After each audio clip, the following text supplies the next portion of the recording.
उत्तर प्रदेश के एक गांव में हाल ही में एक हैरान करने वाली घटना सामने आई है जिसने सभी को चौंका दिया। गांव में एक इच्छाधारी नागिन ने एक बच्चे को जन्म दिया जो किसी रहस्यमय कहानी जैसा लग रहा था, लेकिन गांव वालों की एक गलती ने इस घटना को और भी रहस्यमय बना दिया।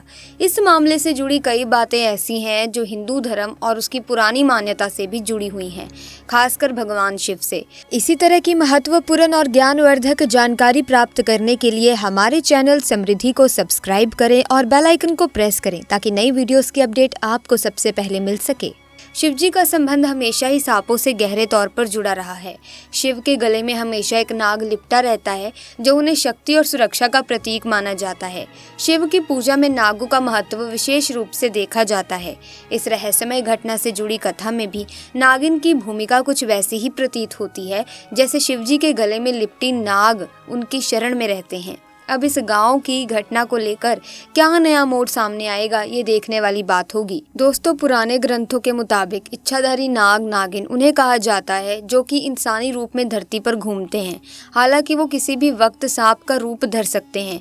ऐसा भी माना जाता है कि इस तरह के इच्छाधारी सांप कोई भी रूप ले सकते हैं और सबके बीच आम इंसानों की तरह रह सकते हैं। दोस्तों, ये चमत्कारी घटना है यूपी के एक छोटे से गांव अकोला की। ये घटना घटित हुई नरेश नाम के एक व्यक्ति के साथ जो करीब आज से 5 साल पहले एक साधारण एवं गरीब किसान का जीवन जी रहे थे। वो अक्सर जंगलों में अपनी बकरियां चराने जाया करते थे और खेती बाड़ी का भी काम करते थे। एक दिन बकरी चराते चराते वो जंगल के थोड़ा अंदर निकल गए। उसी जंगल में एक इच्छाधारी नागिन अपने नाग के साथ विशाल पेड़ के पास रहा करती थी। वो नागिन गर्भवती थी। शाम का वक्त था और नरेश जब उस पेड़ के पास से गुजरा तो उसे वहाँ एक तेज चमकती चीज दिखाई दी, परंतु साथ ही वो दोनों नाग नागिन भी थे। उन्हें देख वो थोड़ा सा डर गया और तुरंत ही वहां से जल्दी से घर की ओर भाग गया। नरेश इतना घबराया हुआ था कि उस समय तो उसने पीछे मुड़कर तक नहीं देखा, परंतु उस रात उसके ध्यान में वो जो चीज चमक रही थी वो बार बार आ रही थी। इतना तो वो समझ गया था कि हो ना हो वो बहुत ही मूल्यवान चीज थी। अगर वो मुझे मिल गई तो मैं भी धनवान हो जाऊंगा। परंतु सबसे बड़ी मुसीबत थी वो दोनों नाग नागिन।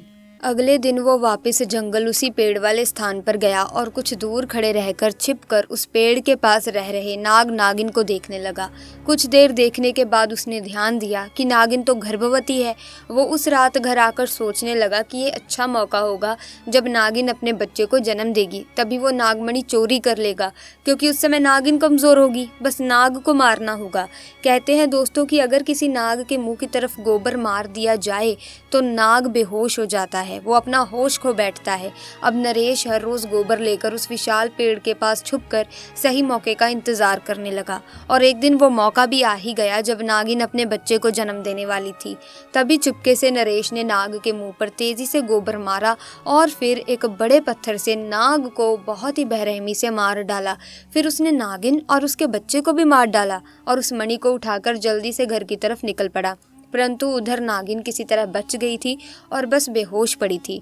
जब नागिन को होश आया और उसने अपने बच्चे और पति को मरा देखा तो उसके दुख दर्द का ठिकाना नहीं रहा। वो उस समय गुस्से से पागल हुए जा रही थी और उसने नरेश से बदला लेने की ठानी, परंतु मणि चली जाने के कारण वो अपनी शक्तियों का प्रयोग नहीं कर सकती थी। परंतु अभी भी वो अपना रूप तो बदल ही सकती थी। इधर नरेश को जैसे ही मणि मिली उसका तो पूरा जीवन ही परिवर्तित हो गया। उसकी फसल इस बार काफी अच्छी हुई और काफी महंगे भाव में भी बिकी। उसकी तो जैसे मानो लॉटरी लग गई हो, क्योंकि जो भी वो धंधा कर रहा था उसे हर जगह से लाभ मिल रहा था। और नरेश को ये पता था कि ये सब उस चमत्कारी नागमणि का ही कमाल है। गांव में हर जगह उसका नाम हो गया, वो पॉपुलर हो गया। नरेश के इस रुतबे को देखकर एक अच्छा रिश्ता नरेश के लिए पासी के गांव से आया और जानवी नाम के एक सुंदर स्त्री से उसका विवाह संपन्न हुआ। जानवी अपने पति नरेश को बहुत ही ज्यादा प्यार करती थी, उसकी बहुत इज्जत किया करती थी। दोनों एक दूसरे का कदम कदम पर साथ निभाने वाले व्यक्ति थे। उनकी जोड़ी गाँव में मिसाल भी बन चुकी थी। उधर नागिन भी एक पुरुष का रूप धारण करके बदला लेने के इरादे से मोहन नाम से नरेश के यहाँ उसका मुंशी बन गया और नरेश का विश्वास जीतने लगा। नरेश भी मोहन के व्यवहार और वफादारी को देख उसे अपने भाई समान ही मानने लगा। एक दिन जानवी अपने पति नरेश के पास आती है और बताती है कि तुम बाप बनने वाले हो, मैं गर्भवती हूँ। ये सुन नरेश की खुशी का ठिकाना नहीं रहा। उस दिन वो खुद अपने मुंशी मोहन के पास गया और बोला कि देखो मोहन, मेरा कोई भाई नहीं है, परंतु जब से तुम्हारा साथ मिला है तुम मेरे सगे भाई से भी कहीं अधिक बन चुके हो। आज मैं बहुत खुश हूँ। इसीलिए आज मैं अपनी पत्नी और तुम्हें एक खास जगह ले जाना चाहता हूँ, क्योंकि मेरा इस दुनिया में तुम लोगों के सिवा कोई नहीं है। और वो अपनी पत्नी और मोहन को कार में बिठाकर गांव के कोने में ले जाकर कार एक छोटी सी कुटिया के सामने रोकता है और बताता है कि जब वो छोटा था तब इसी कुटिया में उसकी माँ की जान उसे जन्म देते ही चली गई थी। उसके पिता तो पहले ही गुजर चुके थे। तब एक बूढ़े बाबा ने उसकी माँ को वहीं दफना दिया था और नरेश को उसी बूढ़े बाबा ने पाला था। नरेश बताता है कि जब भी उसके साथ कोई बुरी घटना होती है या वो दुखी होता है तो बस वो इसी कुटिया के पास चला आता है। यहाँ उसे एक अनोखे सुकून का एहसास होता है। नरेश आगे बताता है कि आज तुम दोनों को मैं इसीलिए यहाँ लाया हूँ क्योंकि तुम दोनों अब मेरी ज़िंदगी का एक अहम हिस्सा बन चुके हो। दोस्तों, ये सुन सभी की आंखों में पानी भर आता है। कुछ देर रुकने के बाद जब वे वापस पहाड़ी से होते हुए घर की ओर जाते हैं तो अचानक से उनकी गाड़ी पहाड़ी पर एक बड़े पत्थर से टकराती है और गाड़ी को जोर का झटका लगता है, जिसके कारण नरेश तो कार में ही फंसा रहता है, परंतु उसकी पत्नी जानवी पहाड़ से नीचे गिर एक पेड़ पर अटक जाती है और उस पेड़ के ठीक नीचे बहुत गहरी खाई थी। दोस्तों, वो रात भी कार्तिक पूर्णिमा की ही थी। मोहन अपनी शक्तियां पाकर पुनः नागिन रूप धारण कर लेता है। नरेश मोहन को देखकर चौंक जाता है क्योंकि मोहन अब नागिन में पुनः बदल गया था। वो नागिन नरेश को बताती है कि कैसे ठीक इसी तरह वो भी स्थिति में फंसी थी जब नरेश ने उसका पूरा घर संसार लूट लिया था, उसके पति और बच्चे को मारकर, और आज मेरे पास बदला लेने का मौका है। नरेश घायल गाड़ी में फंसा हुआ था। रो रो कर नागिन को बोलता है कि भले मेरी जान ले ले परंतु मेरी पत्नी को छोड़ दे, वो गर्भवती है। तभी उस नागिन को अपनी वही स्थिति याद आने लगती है कि क्या होता है जब कोई अपना छिन जाता है। ये जिंदगी का सबसे बड़ा दुख होता है।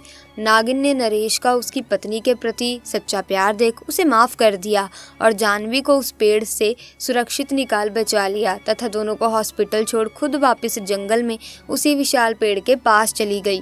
जब नरेश हॉस्पिटल से स्वस्थ होकर अपनी पत्नी के साथ घर वापस लौटा तो उसे अपनी गलती का एहसास हुआ और उसने जाना कि उसने कितनी बड़ी गलती करी है।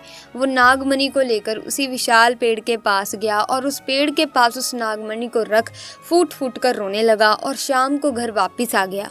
दोस्तों, ऐसा माना जाता है कि इच्छाधारी नागिन के पास एक ऐसा रत्न भी होता है जो किसी हीरे से बहुत कीमती होता है। इस रत्न को नागमणि के रूप में पहचाना जाता है। हमने कई फिल्मों में भी, कई कहानियों में भी नागमणि का जिक्र सुना है। जिस भी नागिन के पास नागमणि होती है उसे बहुत ही ज़्यादा शक्तिशाली माना जाता है और वो जिंदगी भर उसकी रक्षा करते हैं। इसके अलावा ऐसा भी माना जाता है कि जिस इंसान के पास नागमणि हो उसकी किस्मत बदल जाती है और उसे कई अलौकिक शक्तियाँ भी प्राप्त होती हैं। लेकिन दोस्तों, कभी भी लालच में इतनी बड़ी गलती नहीं करनी चाहिए कि आप सीधा नाग नागिन से पंगा ले लें, क्योंकि दोस्तों नाग नागिन कभी भी अपना कार्य अधूरा नहीं छोड़ते। अगर आप उन्हें किसी भी तरह से नुकसान पहुंचाने की कोशिश करेंगे तो वो पलटवार जरूर करते हैं। आज की वीडियो में बस इतना ही। इस वीडियो में बताई गई घटना अगर आपको अच्छी लगी तो इस वीडियो को लाइक करें, शेयर करें, चैनल को सब्सक्राइब करके बेल आइकन को प्रेस कीजिए ताकि नए वीडियोस की अपडेट आपको मिलती रहे। धन्यवाद।